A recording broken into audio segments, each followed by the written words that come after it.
Párrafo 25. Coordenadas gaussianas. Este tratamiento geométrico analítico se puede conseguir, según Gauss, de la siguiente manera.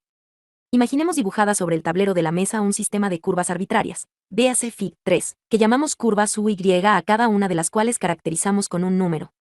En la figura están dibujadas las curvas U igual a 1, U igual a 2 y U igual a 3. Pero entre las curvas U igual a y U igual a 2 hay que imaginarse dibujadas infinitas más, correspondientes a todos los números reales que están comprendidos entre 1 y 2. Tenemos entonces un sistema de curvas U que recubren la mesa de manera infinitamente densa.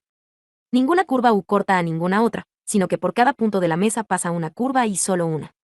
A cada punto de la superficie de la mesa le corresponde entonces un valor U perfectamente determinado.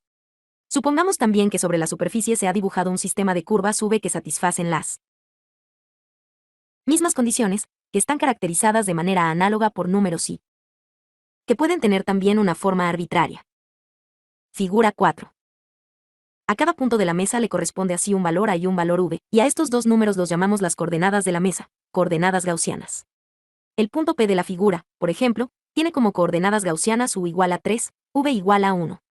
A dos puntos vecinos P y P, de la superficie les corresponden entonces las coordenadas P, U, V.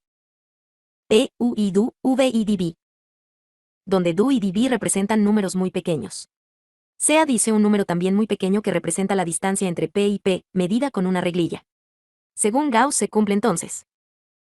Dis 2 igual a G11 DU 2 más 2 G12 DU más G22 dB 2.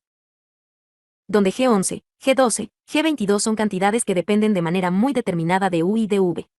Las cantidades G11, G12, G22 determinan el comportamiento de las varillas respecto a las curvas U y V, y por tanto también respecto a la superficie de la mesa. En el caso de que los puntos de la superficie considerada constituyan respecto a las reglillas de medida un continuo euclidiano, y solo en ese caso, será posible dibujar las curvas U y V y asignarles números de tal manera que se cumpla sencillamente. Dis 2 igual a DU 2 más dB 2. Las curvas A y V son entonces líneas rectas en el sentido de la geometría euclidiana, y perpendiculares entre sí. Y las coordenadas gaussianas serán sencillamente coordenadas cartesianas. Como se ve, las coordenadas gaussianas no son más que una asignación de dos números a cada punto de la superficie considerada, de tal manera que a puntos espacialmente vecinos se les asigna valores numéricos que difieren muy poco entre sí.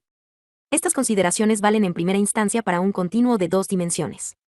Pero el método gaussiano se puede aplicar también a un continuo de 3, 4 o más. Con un continuo de 4 dimensiones, por ejemplo, resulta la siguiente representación. A cada punto del continuo se le asignan arbitrariamente 4 números x1, x2, x3, x4 que se denominan coordenadas. Puntos vecinos se corresponden con valores vecinos de las coordenadas. Si a dos puntos vecinos P y P se les asigna una distancia ds físicamente bien definida, susceptible de ser determinada mediante mediciones, entonces se cumple la fórmula. Dis 2 igual a G11 dx1 2 más 2 G12 dx1 dx2 más G44 dx4 2. Donde las cantidades G11, etc. tienen valores que varían con la posición en el continuo.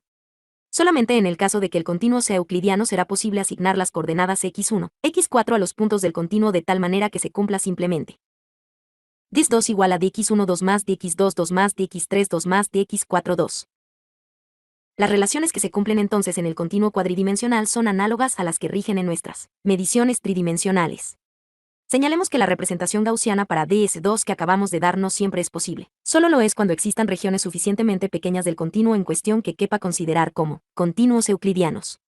Lo cual se cumple evidentemente en el caso de la mesa y de la temperatura localmente variable, por ejemplo, porque en una porción pequeña de la mesa es prácticamente constante la temperatura, y el comportamiento geométrico de las varillas es casi el que exigen las reglas de la geometría euclidiana. Así pues, las discordancias en la construcción de cuadrados del epígrafe anterior no se ponen claramente de manifiesto, mientras la operación no se extienda a una parte importante de la mesa. En resumen, podemos decir, Gauss inventó un método para el tratamiento de cualquier continuo en el que estén definidas relaciones de medidas, distancia, entre puntos vecinos. A cada punto del continuo se le asignan tantos números, coordenadas gaussianas, como dimensiones tenga el continuo. La asignación se realiza de tal modo que se conserve la univocidad y de manera que a puntos vecinos les correspondan números, coordenadas gaussianas, que difieran infinitamente poco entre sí. El sistema de coordenadas gaussianas es una generalización lógica del sistema de coordenadas cartesianas. También es aplicable a continuos no euclidianos, pero solamente cuando pequeñas porciones del continuo considerado se comporten, respecto a la medida definida, distancia, tanto más euclidianamente cuanto menor sea la parte del continuo considerada.